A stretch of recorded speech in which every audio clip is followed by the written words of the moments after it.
The sky over Karen 9 looked like broken glass. Thin clouds stretched in sharp lines across a pale violet horizon, and the wind carried fine dust that glittered when it caught the light. The planet was beautiful in a cold, distant way, but nobody on the ground had time to admire it. Commander Elias Vance stood on a ridge above the settlement, looking down at the patchwork of metal shelters and temporary domes. The colony had been built too quickly after the last conflict. It was meant to be a symbol of unity, a place where different species could live, trade, and start again. Instead, it had become a pressure cooker. Elias wore Alliance-issue adaptive armor, a thick layered suit that moved like a second skin. The plating was dark and matte, designed to reduce glare and keep the wearer from becoming an easy target. It amplified strength, filtered toxins, regulated temperature, and carried a dozen tools in hidden compartments. On most worlds, it was a comfort. On Karen 9, it was survival. He heard boots behind him and didn't turn. He already knew the rhythm. Quick steps, precise, like someone who never allowed themselves to hesitate. Ambassador Lyra Surin stopped at his side. She was tall and slender, her skin a smooth shade of deep blue-gray, with faint silver lines along her neck that shifted when she breathed. Her eyes were bright and watchful, not cold exactly, but guarded, like a door kept half-locked even for friends. "They are late," she said, scanning the settlement below. Elias glanced at the time indicator projected inside his visor. "They want us to wait." Lyra's lips tightened. "They want to show that we do not control the pace." "They're right," Elias said calmly. "We don't." Lyra turned toward him. "Your tone suggests you approve." "I don't approve," Elias replied. "I just understand it."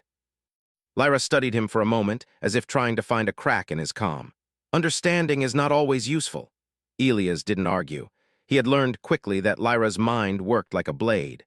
She used words to cut problems into pieces until the path forward was clear. But sometimes, in her need for control, she forgot that people weren't just problems. A small transport rose from the settlement's central landing pad, wobbling in the wind before stabilizing.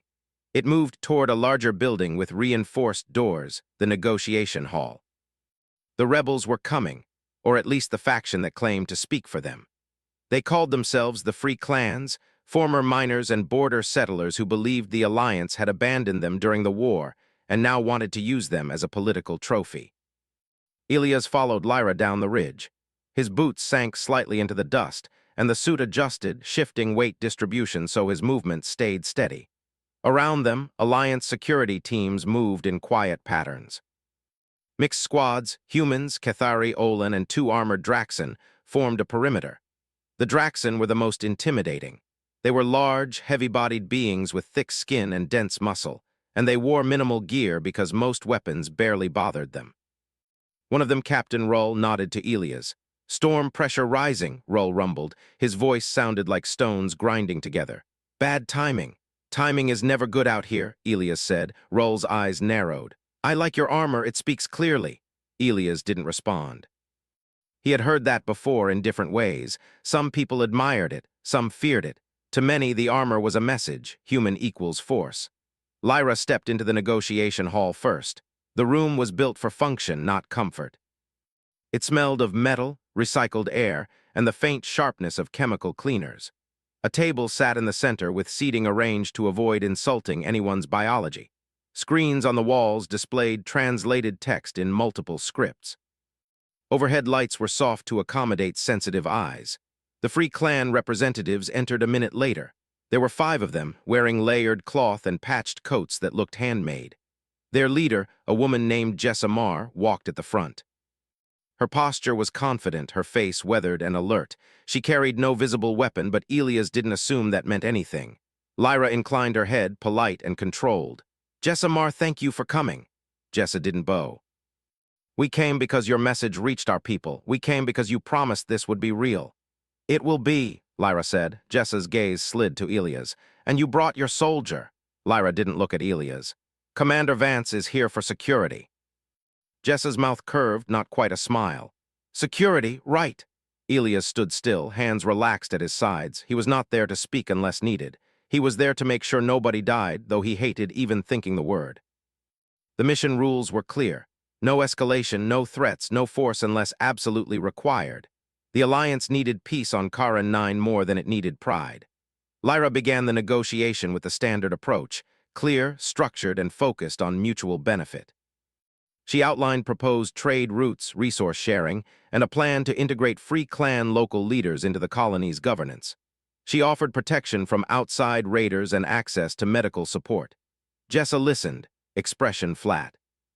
When Lyra finished, Jessa leaned forward. "You speak like this is a clean sheet," she said, "like we can erase what happened." Lyra kept her tone steady. "We cannot erase it, we can build forward." Jessa tapped the table with one finger. "Forward for who?" "We were on this planet when your fleets were fighting in the sky. Our tunnels shook. Our air filters broke. Our water went bad. We sent calls. The Alliance answered with silence." Lyra's eyes flickered. "The war strained resources." "That is a fancy way to say you chose others first," Jessa replied. Lyra's jaw tightened. "We are here now." Jessa's gaze sharpened. "You are here now because you want a success story. You want cameras and speeches. You want to show the galaxy you are kind." A low murmur ran through the Free Clan group. Lyra raised a hand. "We want stability, and stability helps everyone." Jessa turned fully toward Elias. "Does it help you, human?" Elias met her eyes through his visor. "It helps people who live here." "That is not what I asked," Jessa said. Lyra stepped in quickly. "Commander Vance does not set policy." Jessa leaned back. "But he enforces it." Elias felt the room tighten, not with anger exactly, with fear and memory. The Free Clans had seen soldiers before. Not Elias, not humans specifically, but soldiers with armor, soldiers with orders. Their nervousness was not personal. It was learned. Lyra continued talking, turning the conversation back toward numbers, schedules, and official terms. Elias stayed quiet and watched. He noticed the smallest things, the way one of the Free Clan representatives kept glancing toward a wall panel as if measuring distances, the way another rubbed their wrist like they were holding back panic, the way Captain Rull's shoulders rose slightly, sensing tension. Then Elias heard it, faint at first, like a vibration deep under the floor. His suit picked it up and translated it into an alert, movement, too many footsteps, not inside the building, outside. Elias' gaze snapped to the security display in his visor. Multiple heat signatures moved toward the negotiation hall from the settlement's far side. Not Alliance, not civilians, armed. He raised one hand slightly, signaling the nearest security officer. The officer nodded and slipped toward the door. Lyra was still speaking, unaware, and Jessa's eyes were narrowing as if she sensed something was wrong. The vibration grew stronger. Then there was a sharp sound like metal snapping. The lights flickered. An alarm began to howl. The door to the hall burst open. A group of masked raiders stormed in, moving fast. They wore mismatched gear and carried shock rifles and pulse sticks. Their leader shouted something in a rough dialect that the translator struggled to catch. The meaning came through in broken text. "Take them. Make them listen." The room exploded into chaos. The Free Clan representatives recoiled. Some dove behind their chairs. Lyra froze for half a heartbeat, then stood, her face hard. She reached for her comm device. Elias moved before his mind fully caught up. His armor boosted his speed in smooth, controlled bursts. He stepped between Lyra and the nearest raider as a shock bolt snapped through the air. It hit Elias' chest plate and splashed harmlessly into the armor's dispersal grid. The impact still jolted him, but the suit absorbed most of it. Elias grabbed the raider's weapon barrel and twisted. The armor made the motion effortless. The weapon clattered to the floor. Elias shoved the raider backward, not to hurt, but to create distance. The raider stumbled into another, and both fell. Another raider swung a pulse stick toward Elias' head. Elias ducked and drove his shoulder into the attacker's midsection, pushing them into the wall. The attacker's mask slipped, showing a face tense with fear and desperation. Elias heard Lyra shouting into her comm. "Security breach, hull compromised, Arabic Alif, Arabic Lam, Arabic Meme, Arabic Dal, Arabic Noon, Arabic Yet, evacuate civilians," one of the Free Clan representatives screamed. A raider grabbed them by the collar and dragged them toward the door. Elias lunged, but two raiders stepped into his path. They fired repeatedly. The bolts hit Elias' armor with bright flashes. The dispersal grid flared and held. Elias forced himself forward, each step heavy but controlled. He hated how the armor made him feel unstoppable, like a moving tank. He hated how it made people look at him like he was not a person, but a wall with a heartbeat. He reached the raider holding the Free Clan representative and grabbed the attacker's arm, twisting just enough to force release. The representative stumbled free and ran. Elias shoved the raider away hard. The attacker hit the ground and rolled, coughing. Across the room, Captain Rull had taken position near Lyra, shielding her with his large body while another officer guided the Free Clan group toward a side exit. The hall's walls shook as something heavy struck the building from outside. The raiders weren't alone. Elias' visor flashed another alert, external force. The main power conduit was being damaged. Someone was trying to cut power and trap everyone. Elias spoke into his comm. "They're hitting the building. We need to move. Get Lyra out." Lyra heard him and snapped her gaze toward him, anger and focus mixed. "Stop them!" Elias wanted to say he was trying. Instead, he pushed forward, using his body as a barrier while people fled. He didn't fire his own weapon. He carried one, but the mission rules and the crowded room made it too risky. One wrong shot could hit a civilian, so he used his armor and his hands. A raider charged him with a blade. Elias caught the wrist and turned the hand away, forcing the blade to drop. He pinned the raider against the table and held them there, not crushing, not breaking, just holding until the attacker stopped struggling. The raider's eyes met his through the visor. There was hatred there, but also fear. The attacker spat a phrase that the translator caught. "You think you're better." Elias didn't answer. Another hit slammed into the building. The ceiling lights flickered and died. Emergency lighting kicked in, painting everything in dim red. The side exit doors began to close automatically due to the power fault, responding to a safety protocol that didn't understand the situation. If they closed, people could be trapped. Elias sprinted toward the doors. The armor assisted, but the floor was slick with dust and debris. He reached the door and jammed his armored hands into the narrowing gap.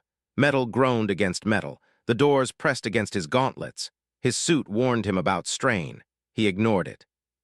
Behind him, he heard hurried footsteps. A group of civilians and 2 Free Clan delegates tried to squeeze through. Elias held the doors open long enough for them to escape. Then a shock bolt hit his shoulder. His suit absorbed most of it, but pain still sparked down his arm. Elias gritted his teeth, kept the doors apart, and let the last person slide through. When he released, the doors slammed shut. Elias turned back into the hall, breathing hard. The raiders were retreating now, not because they were defeated, but because their purpose had shifted. They had made a statement. They had disrupted the negotiations, thrown everyone into fear, proved that peace was fragile. Elias moved toward Lyra and found her near the back wall, her face pale under the red emergency lights. Captain Rull stood in front of her, one arm raised defensively. Lyra's eyes were fixed on the chaos. Her hands were shaking slightly, though she tried to hide it. Elias stepped close. "We need to get out, now." Lyra snapped her gaze to him. "If we leave, they win." "They already did damage," Elias said. "Staying won't fix it." Lyra's voice sharpened. "You think like a soldier, move people, secure space, retreat. That is all you know." Elias flinched, not physically, but inside. He didn't have time to argue, yet the words hit him like the shock bolt had. Captain Rull rumbled, "Ambassador, this is unsafe." Lyra swallowed hard and forced herself to move. They headed toward a secondary corridor while security teams held the line. Outside, the settlement was chaos. Sirens wailed. Civilians ran between shelters. Dust swirled as small drones swept low, scanning for threats. Elias guided Lyra through the confusion, his visor showing safe routes. His armor's presence made people part like water around a rock. Some looked relieved to see him. Others looked afraid. A damaged transport sat half-tilted near the landing pad, smoke rising from its engine housing. The smell of scorched metal hung in the air. Lyra watched everything with tight focus, but Elias saw the frustration building in her. Not just fear, pride, anger, the feeling of being outplayed. They reached the command shelter where Alliance officers gathered around screens. Live feeds displayed parts of the settlement. The raiders were dispersing, disappearing into the broken terrain outside the colony. It was hard to chase them without risking civilians. Lyra stepped forward. "How many injured?" a medic answered. "Several minor injuries, mostly panic-related, no critical cases so far." Lyra nodded, but her eyes stayed sharp. "And the Free Clan delegates?" "Safe," another officer said. "They're being sheltered in a secure dome, but they're shaken." Lyra's shoulders stiffened. She turned toward Elias. Elias expected her to ask for a report. He expected instructions. Instead, her expression hardened into something that looked almost like betrayal. "Your presence invited that," she said quietly, but the command shelter was silent enough that everyone heard. "The armor, the posture, the message." Elias held still. They attacked because they wanted chaos. Lyra's voice rose. They attack because they see what you represent. They see the Alliance's fist. They see force. They do not see diplomacy. Elias felt every eye in the room shift toward him. Some of the officers looked uncomfortable. Captain Rull's jaw tightened. The medics pretended to focus on their work. Elias kept his voice calm. I didn't escalate. I didn't fire. Lyra stepped closer, anger cutting through her usual restraint. But you moved like a weapon. You solved everything with your body and your armor. You made it about strength. Elias stared at her, trying to understand. He could accept criticism about tactics. He could accept blame for mistakes. But this felt different. This felt like she wasn't seeing him. He spoke slowly. People would have been taken. Some might not have come back. I stopped that. Lyra's eyes flashed. And now the galaxy will see a human soldier overpowering locals on a broadcast feed. They will see what they expect to see. They will see the Alliance's monster in armor. Elias' hands curled slightly at his sides. He forced them to relax. I'm not a monster. Lyra's lips pressed together, then she said the words that would echo in his mind long after the alarms stopped. Sometimes, she said, I wonder if humans even know how to be anything else. The command shelter felt smaller. The hum of electronics sounded louder. Elias heard his own breathing inside the helmet. He wanted to say a dozen things. He wanted to remind her that he had stood between civilians and danger. He wanted to tell her that he had followed the rules, that he had chosen restraint even when he could have used more force. He wanted to ask why she was attacking him instead of the raiders. But he saw something in her expression that stopped him. Lyra wasn't only angry at him. She was angry at the entire situation, at the fragility of peace, at the way one attack could undo weeks of planning. And she was afraid that the Alliance would fail, afraid that her work would be dismissed, afraid that she would be remembered as the diplomat who couldn't hold the line. Elias understood fear.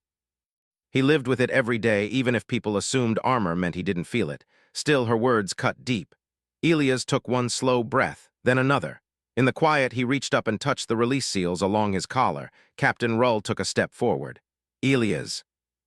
Elias didn't look at him. He unsealed the helmet first. The visor dimmed, then opened with a soft, mechanical sigh. Cold air hit his face. Dust touched his skin. He blinked and adjusted to the red emergency light without the suit's filters. He lifted the helmet off and set it on a nearby table. Lyra stared at him, her anger faltering into confusion. Elias moved to the chest seals and disengaged the locking straps. The armor's front plate loosened. He slid it off and set it beside the helmet. He removed the arm guards, the reinforced gloves, the shoulder plates. Each piece made a dull sound as it met the table. The room stayed silent. Even the officers stopped typing. Even the medics paused. Elias' heart beat hard in his chest, and without the armor's support, he felt the weight of the world on his shoulders. Not physical weight. Expectation. Years of being useful. Years of being needed only when things went wrong. He removed the final piece around his waist and stepped back. Now he stood in the undersuit, thinner and simpler, the kind of clothing that looked ordinary and human. No plating. No amplified strength. No protective barrier between him and everyone's judgment. Lyra's voice came out low and uncertain. What are you doing? Elias looked at her directly. His eyes were tired but steady. I'm taking off what you think I am, he said. Lyra's expression tightened. This is not the time for... It is exactly the time, Elias replied. His voice stayed calm, but there was something sharp under it, a truth he had carried too long. You wanted diplomacy. You wanted trust. But you're asking humans to stand in front of danger and then blaming them for being seen as danger. Lyra's eyes flickered, and for the first time she looked unsure. Elias continued, softer now. If the galaxy only values us when we're armored, then it doesn't value us at all. Captain Rull stepped closer, his heavy footsteps vibrating through the floor. Commander, this planet is unsafe. Without armor, you... I know, Elias said. An officer tried to speak, but the words got stuck behind the tension. Lyra recovered her sharpness like pulling a cloak back into place. This is reckless. Elias nodded. Maybe, but it's honest. He picked up a small pouch from the table, basic survival supplies that every soldier carried. He strapped it to his belt. Then he looked around the shelter, meeting the eyes of people who had seen him as a tool, a shield, an answer. He gave a short, respectful nod. Then he turned and walked toward the door. Lyra followed him 2 steps, disbelief in her voice. Elias, you can't just leave. There are protocols. You are assigned to this mission. Elias paused at the doorway and looked back. You said you wondered if humans know how to be anything else. Lyra's mouth opened, then closed. Elias' voice was quiet, steady, and final. I do, and I'm going to prove it. He stepped outside. The wind hit him immediately, cold and sharp. Dust swirled around his boots. Without the armor's filters, the air smelled harsher, metallic, and dry. He pulled a cloth mask over his nose and mouth. Behind him, the command shelter door slid shut. The muffled noise of voices rose inside, urgent and confused. Elias didn't run.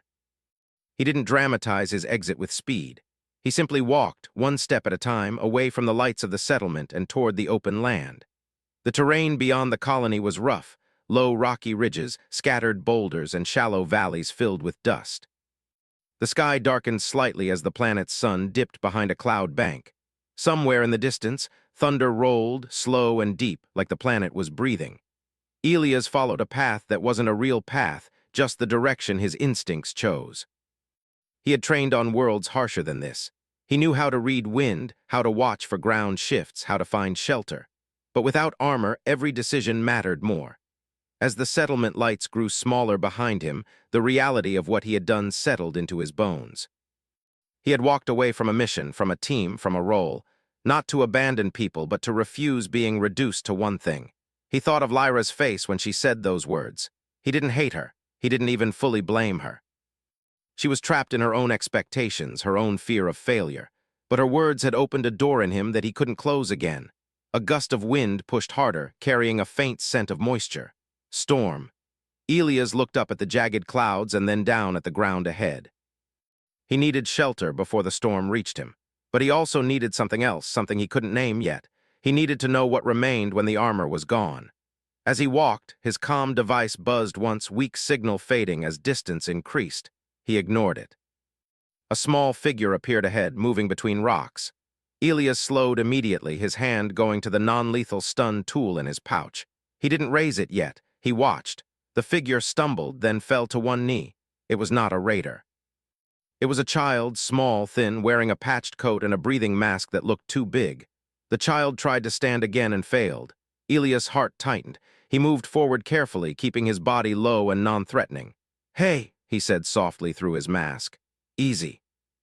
I'm not here to hurt you. The child turned, eyes wide behind the mask. For a moment, Elias expected panic, a scramble to flee. Instead, the child's shoulders sagged with exhausted relief. You're the human, the child whispered, voice crackling through a cheap filter. Elias nodded. Yeah, I am. The child's gaze flicked over Elias' body, confusion forming. Where's the metal? Elias almost smiled, almost. Not wearing it right now. The child swallowed. My mother, she's in the rocks. She said run, but I couldn't. Elias stepped closer. Show me. The child pointed toward a narrow gap between boulders. Elias followed, keeping his steps careful. In the gap, he found a woman curled against the stone, breathing shallowly. Her coat was torn and her mask was cracked. Her eyes were half open, unfocused. Elias knelt beside her. He checked her breathing, her pulse. She was alive but weak, likely from exposure and panic. He pulled out a spare filter from his pouch and replaced the cracked piece on her mask, sealing it as best he could. The woman's eyes focused slightly. She looked at him and froze, fear rising. Elias lifted both hands slowly. I'm Alliance, he said gently, but I'm not here to take you. You're safe. Her breathing steadied by a fraction. They said the human would come, she rasped. They said you'd crush us. Elias shook his head. I'm just a person. The woman stared as if the words didn't make sense. Elias looked at the child. Can you walk back toward the settlement? The child nodded quickly, but fear trembled in the movement. Elias lifted the woman carefully, supporting her weight with his shoulder. Without armor, the strain hit him immediately. His muscles protested, but he held firm. Stay close, he told the child. We'll move slow. They began walking toward the settlement lights. Elias knew he was going back in the direction he had just left, but this was not returning to his role. This was choosing what mattered. The storm growled again in the distance, closer now. As they walked, the woman whispered, Why no armor? Elias didn't answer immediately. He could have said something dramatic. He could have said he was making a point, but the truth was simpler and harder. Because I want people to see me, he said, not a suit. The woman's eyes filled with confusion and something else, something that might have been hope. Far behind them, the settlement's alarm still echoed faintly, but the sound was softer now, swallowed by the wind. And somewhere inside the command shelter, Elias knew Lyra was still standing in the red light, staring at a table full of armor pieces like they were a question she didn't know how to answer. Elias kept walking. The storm was coming, and the planet didn't care about politics, armor, or pride. It only cared about who would endure. And Elias Vance intended to endure, without hiding behind metal. The wind grew stronger as Elias walked back toward the settlement with the woman leaning against him and the child staying close at his side.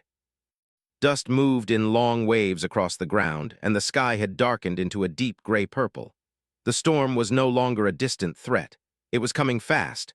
Without his armor, every step felt heavier. The woman's weight pressed against his shoulder, and the rough ground made his legs burn. He could feel his heart beating harder than it ever did inside the suit. The armor had always helped him carry others like they were light. Now he felt the full truth of it. Helping someone was not easy. It was work, it was strain, it was human. The child kept glancing up at him. "You're really not wearing it," the child said softly, as if still unsure.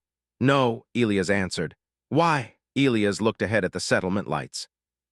They flickered in the wind, small but steady. "Because sometimes people need to see that we're the same," he said. "Not machines, not weapons." The child was quiet for a moment. Then very softly, "My uncle says humans don't feel things the way we do." Elias almost smiled again. "Your uncle is wrong." They reached the outer edge of the colony just as the first heavy drops of cold rain began to fall. The rain on Karen 9 was sharp and metallic, not painful but uncomfortable. It left faint stains on clothing and carried dust into thick paste on the ground. Alliance guards near the perimeter froze when they saw him approaching. For a second, they didn't even recognize him without the armor. Then one of them gasped. "Commander," Elias nodded. "Medical team, now." The guards rushed forward, taking the woman gently from his arms. The child clung to Elias' sleeve until a medic knelt and spoke softly, promising warmth and safety. As the medics moved the woman toward a shelter, one of the guards leaned close to Elias. "Sir, Ambassador Lyra has been trying to contact you." Elias didn't answer right away. Rain slid down his hair and into his eyes. He wiped it away and looked toward the command shelter. "I'm sure she has," he said quietly. Inside the settlement, tension still hung in the air. People moved quickly, securing equipment, checking structural supports, reinforcing doors before the storm fully hit. The earlier attack had left cracks in walls and in confidence. Now nature was testing them again. Elias walked toward the medical dome first. He didn't go to the command shelter. Not yet. Inside the dome, heaters hummed and warm light pushed back against the storm's gloom. The woman he had carried lay on a cot, wrapped in thermal blankets. The child sat beside her, holding her hand. The woman opened her eyes when Elias stepped inside. For a moment, fear flickered there again, then she recognized him. "You came back," she whispered. "I never left," Elias replied softly. The medic glanced at Elias. "She'll recover, just exposure and stress." Elias nodded in relief. The child studied him closely. "You're not strong like before." Elias crouched down so they were eye level. "I'm strong," he said gently, "just in a different way." The child considered that and gave a small nod. A comm device near the entrance buzzed. An officer stepped inside and approached Elias carefully. "Commander, the ambassador requests your presence." Elias stood slowly. His muscles ached more than he expected. The armor had shielded him from fatigue so often that he had forgotten how quickly the body could tire. "Tell her I'll come," he said. The officer hesitated. "Sir, there's more. The storm front is larger than predicted. Our outer shield generators are damaged from the attack. If we don't reinforce them, the settlement could suffer severe damage." Elias felt a familiar instinct rise inside him. Assess, plan, act. "Where's Captain Rull?" he asked. "In the engineering hub," Elias nodded. "I'll head there first." When he entered the engineering hub, he found controlled chaos. Technicians moved between panels, checking systems. Holographic displays showed the approaching storm as a swirling mass of energy and debris. Captain Rull stood near the central console, arms crossed, watching the projections with narrowed eyes. Rull turned when Elias approached. For a second, surprise flickered across the Draxon's heavy features. "You look smaller," Rull said bluntly. Elias gave a tired breath that might have been a laugh. "I am." Rull studied him. "You should wear the armor. Storm will not care about your statement." Elias walked closer to the projection. The storm's outer edges were already brushing the settlement's perimeter. How bad? Elias asked. Rull grunted. Bad enough. Raiders damaged 2 external pylons, shield output reduced by 30%. If wind speed increases further, we risk structural collapse in weaker sections. Elias nodded slowly.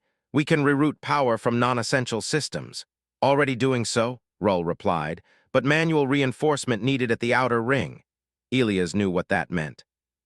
Heavy lifting, exposure, risk. Rull's gaze shifted again to Elias' bare form. Without armor, you are less efficient.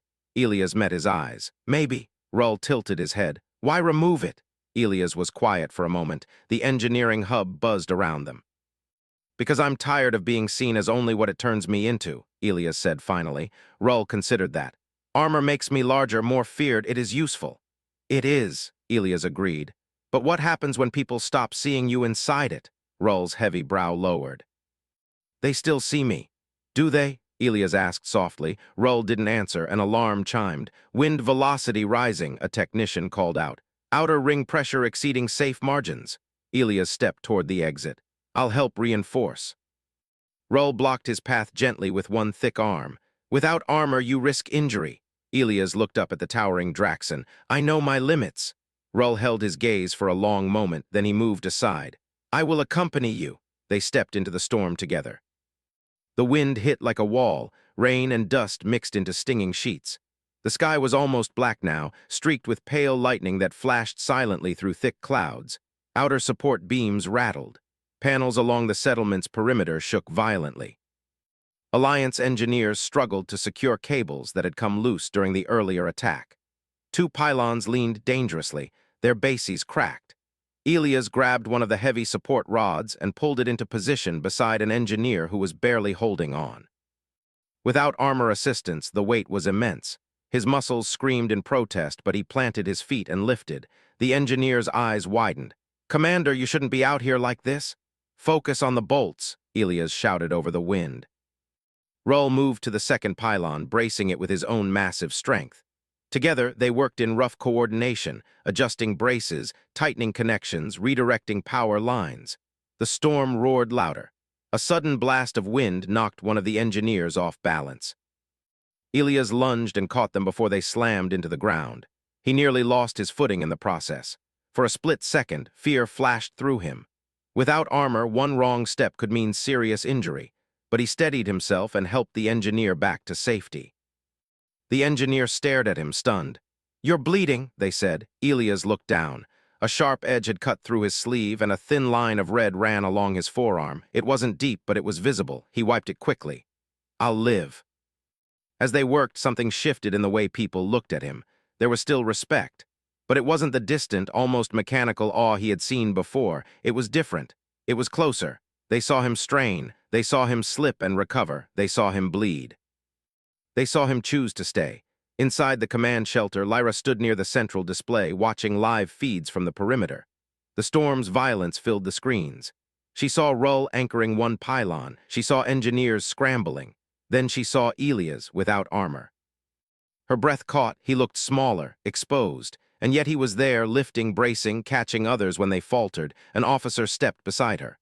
Ambassador, he refused protective gear. Lyra didn't respond immediately. Her earlier words echoed in her mind. Sometimes I wonder if humans even know how to be anything else. She had meant it as criticism. But now, watching him out there, soaked and straining, she felt something twist inside her. He was not acting like a weapon. He was acting like someone who cared.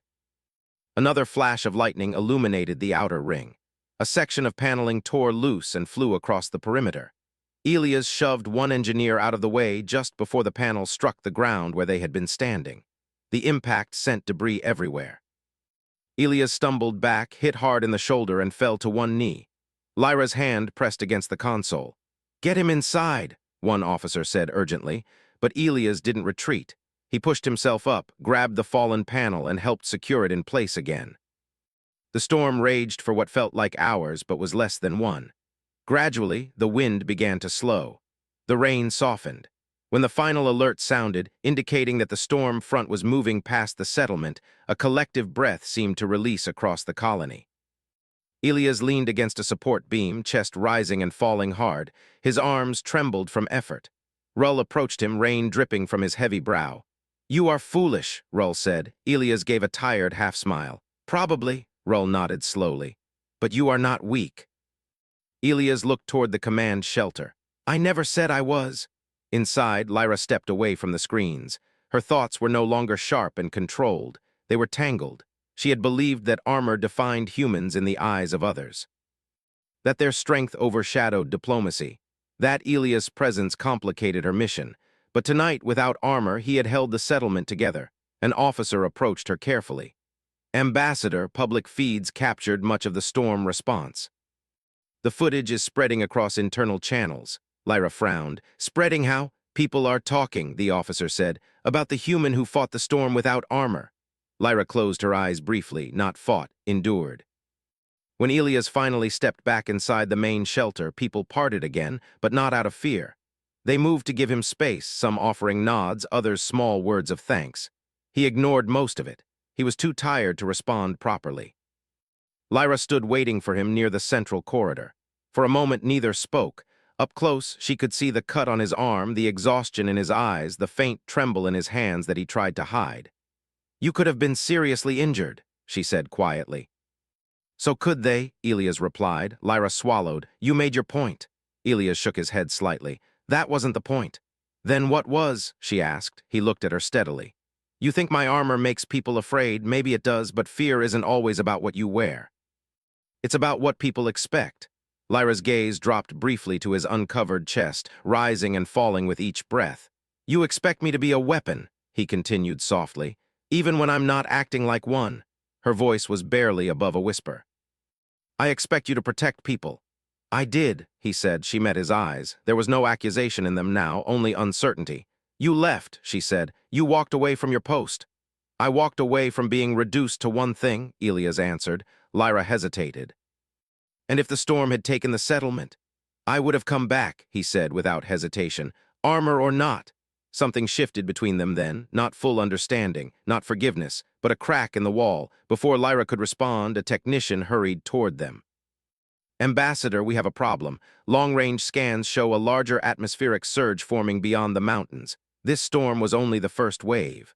Lyra's face tightened. "How long?" "Less than a day, and the shield grid won't hold another hit at reduced capacity."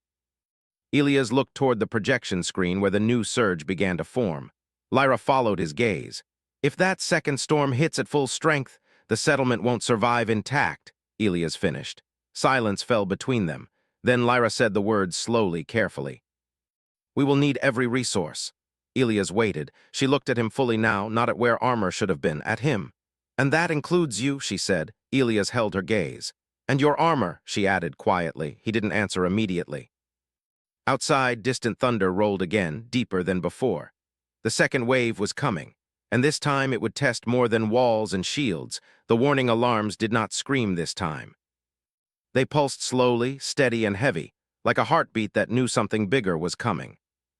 The second storm was forming beyond the mountain line, and every screen inside the command shelter showed the same image, a wide wall of dark clouds spinning around a bright core of electrical energy.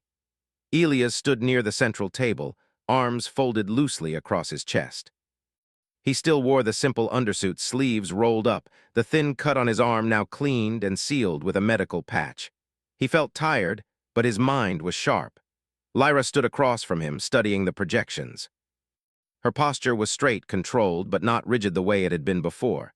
She looked different tonight, not weaker, just more aware. Captain Rull's heavy voice filled the room. "Second surge larger, impact in approximately 18 standard hours." An engineer added, "Outer pylons repaired only to minimal capacity. Shield grid will not withstand a full strike." Silence followed. Lyra turned toward Elias. She did not raise her voice this time. "We need a solution." Elias nodded once. "We have one." Every eye shifted to him. He stepped closer to the projection and pointed toward the mountains. "The main energy feed for the storm surge is building along that ridge. The terrain channels atmospheric pressure straight toward us." An engineer frowned. "We cannot move the mountains." "No," Elias agreed calmly, "but we can change how the energy hits us." He tapped a control panel, pulling up structural maps of the settlement. If we redirect shield output to a focused barrier along the western side and manually reinforce the eastern structures, we can angle the impact. The storm will slide instead of crash. Rull rumbled thoughtfully. Requires manual recalibration at Mountain Relay Station. The room grew quiet again. Everyone knew what that meant. The relay station sat halfway up the ridgeline, outside the settlement perimeter. It had been damaged during the earlier raid and partially repaired years ago. It was exposed, isolated, and directly in the path of the incoming surge. Lyra spoke carefully. That station has not been fully operational in cycles. It doesn't need to be, Elias replied. We just need to adjust its output to create a pressure shift, temporary. It will hold long enough. An officer looked uneasy. Commander, the climb alone is dangerous in normal weather with a storm front. I know, Elias said. Lyra studied him. You are volunteering. Yes. And you would go without armor? She asked quietly. Elias paused. The room waited. He looked down at his hands. They were still steady, though exhaustion rested in his bones. He thought about the storm. He thought about the child in the medical dome. He thought about the settlement, about humans, Draxon, Cathari, Olin, and Free Clan families huddled together inside fragile walls. He lifted his gaze to Lyra. I will wear it, he said. A faint release of tension moved through the room, but he continued before anyone could speak. I will wear it because it will help me reach that station and make the adjustments safely, not because I am only useful inside it. Lyra nodded slowly. Understood. There was no argument this time, no sharp words, just agreement. Within the hour, Elias stood again before the table where his armor had rested untouched. The metal plates had been cleaned of dust and rain. They looked almost like they had been waiting for him. Captain Rull stood nearby, silent. Elias picked up the helmet first. He held it in both hands, studying his reflection in the dark visor. He saw his own face, tired, human, uncertain, but determined. He put the helmet on. The internal systems hummed to life. Oxygen levels adjusted. External sound filtered. Targeting displays flickered briefly, then faded to passive mode. He secured the chest plate next. The weight settled around him like a familiar gravity. The suit synced with his heartbeat, matching his pulse. As each piece locked into place, he felt the old strength return. Amplified, supported, but something was different this time. He did not feel hidden. He felt ready. Lyra approached him once the final seal clicked shut. She stood close enough that her reflection appeared faintly in his visor. I was wrong, she said quietly. Elias tilted his head slightly. About what? About what you are, she replied, and about what this armor means. He considered her words. Armor doesn't make a person less, it just makes them louder. Lyra gave the smallest hint of a smile. Then let us make sure the galaxy hears the right message. They moved quickly after that. Engineers loaded Elias with portable calibration tools. A small hover transport would take him partway up the ridge before terrain became too unstable. Rull insisted on escorting him. You will not go alone, the Draxon said firmly. Elias did not argue. The transport lifted into the darkening sky, cutting through rising winds. Lightning flickered inside distant clouds, illuminating the mountain ridge in harsh flashes.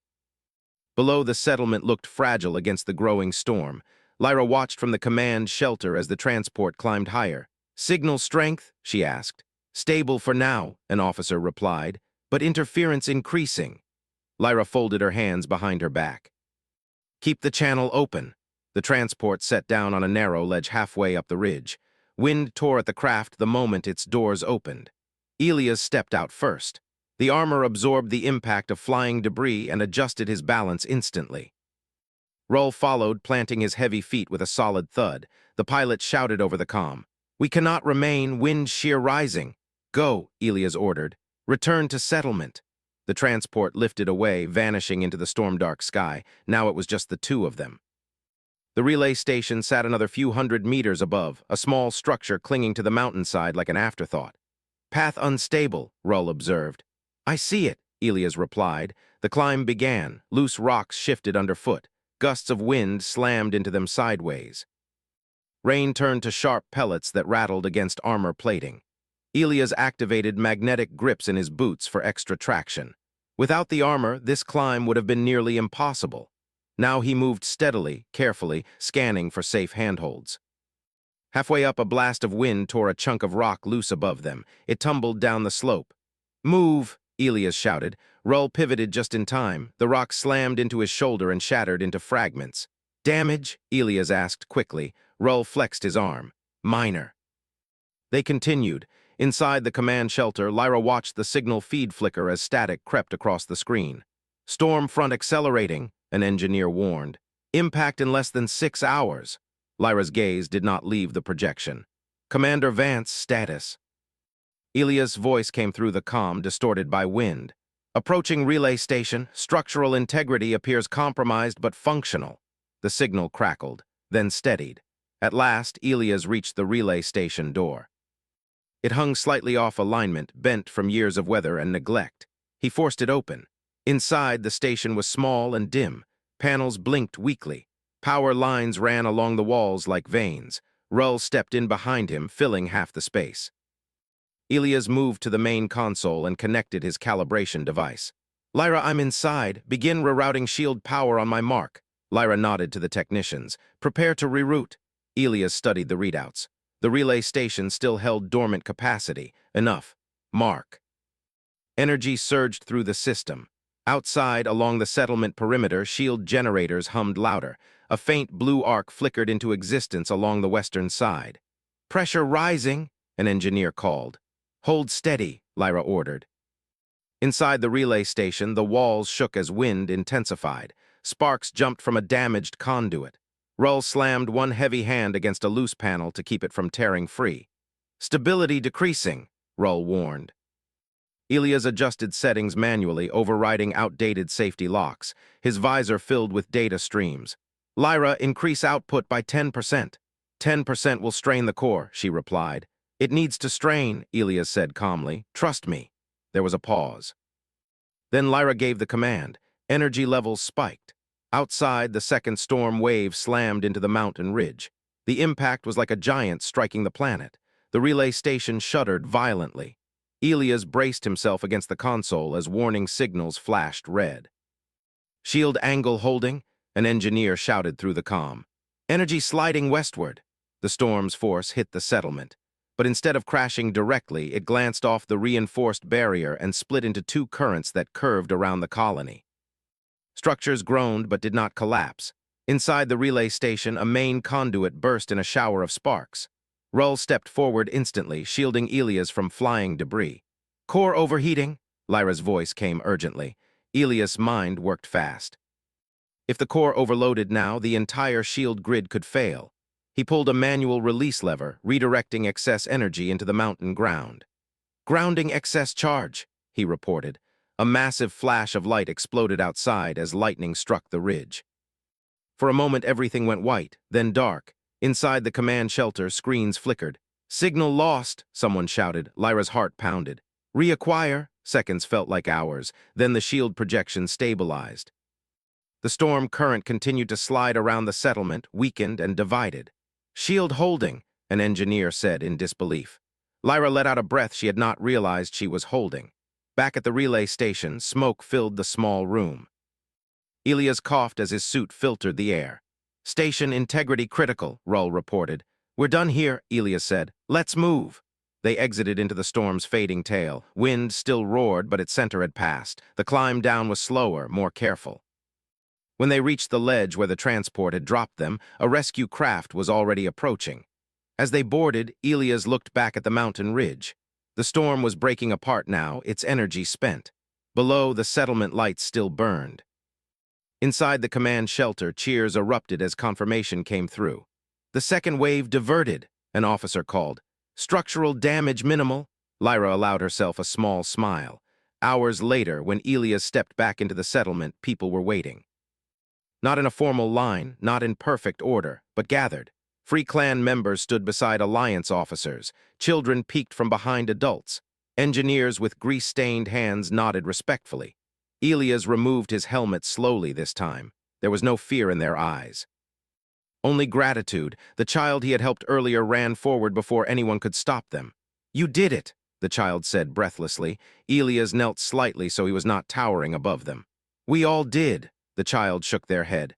But you climbed the mountain. Elias smiled softly. I had help. Captain Rull stood behind him like a silent mountain of his own. Lyra stepped forward. The crowd quieted. She faced them all, her voice steady but warm. "Today," she said, "we were reminded that strength and compassion are not opposites. They are partners." Her gaze shifted to Elia's. Commander Vance wore his armor not as a symbol of fear, but as a tool of protection, and he stood without it when protection required something else. Murmurs of agreement spread. Lyra continued, "Humanity is not defined by metal or force, it is defined by choice." She stepped closer to Elias. "And today the human chose us." Elias felt something settle inside him, not pride exactly, not relief, belonging. He looked at Lyra. "And you chose to trust me," he said quietly. She inclined her head. "Yes." Above them, the clouds began to part. Pale light broke through in narrow beams, touching the settlement's rooftops. The storm had passed, not just the one in the sky. Later, as repairs continued and calm returned, Elias stood at the edge of the colony once more. His armor was partially open, chest plate unsealed, helmet resting under one arm. Lyra joined him. "You will keep wearing it?" she asked. "Yes," he answered, "when it's needed." "And when it's not?" He looked out at the recovering settlement, at children running between structures, at engineers laughing in tired relief, at Free Clan leaders speaking with Alliance officers. "Then I won't," he said. Lyra nodded. "The galaxy will hear about this," she said thoughtfully. Elias gave a small shrug. "Let them." She glanced at him. "They will say humans are unpredictable. They always do. And essential," she added. Elias looked at the horizon where the last of the storm clouds faded into soft light. "Good," he said simply. The wind was calmer now, and for the first time since the harsh words in the command shelter, Elias felt balanced. Not just a soldier, not just a symbol, but a human. And that was enough.